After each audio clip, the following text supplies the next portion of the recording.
Hello everyone, this is In-Game Arts. We're doing another boxing and breakdown of the demo. This is Salt and Sanctuary for the PlayStation 4. Now this is a limit run game's physical copy, so getting a copy will not be the easiest. To start things right off, this comes with all the previous released updates all on disc. The update version on disc is 1.05. At the current moment of making this video, there were no updates available, so currently this is the most updated version of the game, which is very nice. Now, Salt and Sanctuary quickly can be summarized as a 2D platformer Dark Souls. That's pretty much just summed up the entire game. Goodbye, everybody. But no, Salt and Sanctuary is a great inspiration from the Dark Souls series, and you can see a lot of the inspiration came from Dark Souls. Now, I do gotta ride on it a little bit due to the fact that it is a pretty close copy of Dark Souls. There's really nothing really new added to it. It's pretty much Dark Souls. But, what I did like is the jumping functions, as well as the offline co-op you can play. Now, to play offline co-op, you gotta make sure you get a statue that will allow you to hire a sentry, and then your co-op partner can be a hired sentry that will play a local co-op with you. So bear that in mind. So you gotta make sure you find a sanctuary and put that stone statue to enable the offline co-op.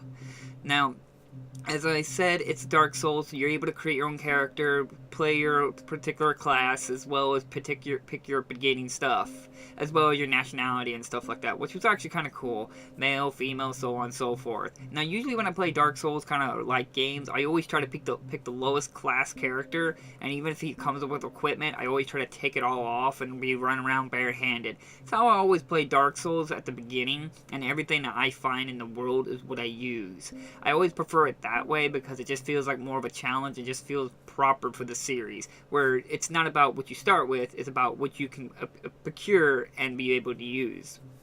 Now, the leveling up system works the same way as Dark Souls, where every time you kill an enemy, but instead of you get souls, you get salts. Now, you use salts to buy levels up. Now, levels up will provide you an orb, and the leveling up tree system almost works a lot like Final Fantasy X, where you got a grid and you put points into something and it will branch you off in a tree. And you can put more points in one area to get more points, and you need to unlock certain areas to be able to equip higher class armors, weapons, or spells. Pretty much works like what you expect. But the newer thing that's added is money. Now, instead of using your salts or souls to provide you to purchase stuff, you can actually use real life gold in the game. Now, the gold is, of course, like I said, you get it when you kill enemies. Now, they do drop it, so if you do not make sure to pick it up, you will lose it. Much like Dark Souls, if you die, you lose all your salts where you died. But instead of like a salt sanctuary, there you can pick it up. Now, the enemy who killed you will generally have your salts. Now, all of your salts. And if you fail to your death, like death by the gods or whatever, an enemy will appear where you died, and you have to kill it and get your salts back. Now, every time you do die, a portion of your gold is taken from you because a priest will revive you and use that as a compensation for reviving you. As I said, it's pretty much like Dark Souls. It's got the stamina, it's got the health gauge. You're able to equip certain weapons, and depending on your stats and how well you're going to be able to effectively use it, with shields and so forth, and two-handed and one-handed. Now, the combos and high flying is really well done. It's really smooth, everything's solid, which is very important considering it's like a Dark Souls game. So having fluid experience is very important. Now, there are certain times, though, I did find that the frame rate seemed like jaggered a little bit. Maybe that wasn't really my fault or anything like that, or the game's fault. I don't know. It just seems like sometimes I try to input something and didn't respond, or the camera kind of took a second. But that's kind of me nitpicking. It didn't really happen that often. Only just, of course, the times when I didn't need it to happen. But for the most part, I didn't really have any issues. The game worked great. The game played great. It's great that we have the fullest updated version. It's got multiple language support.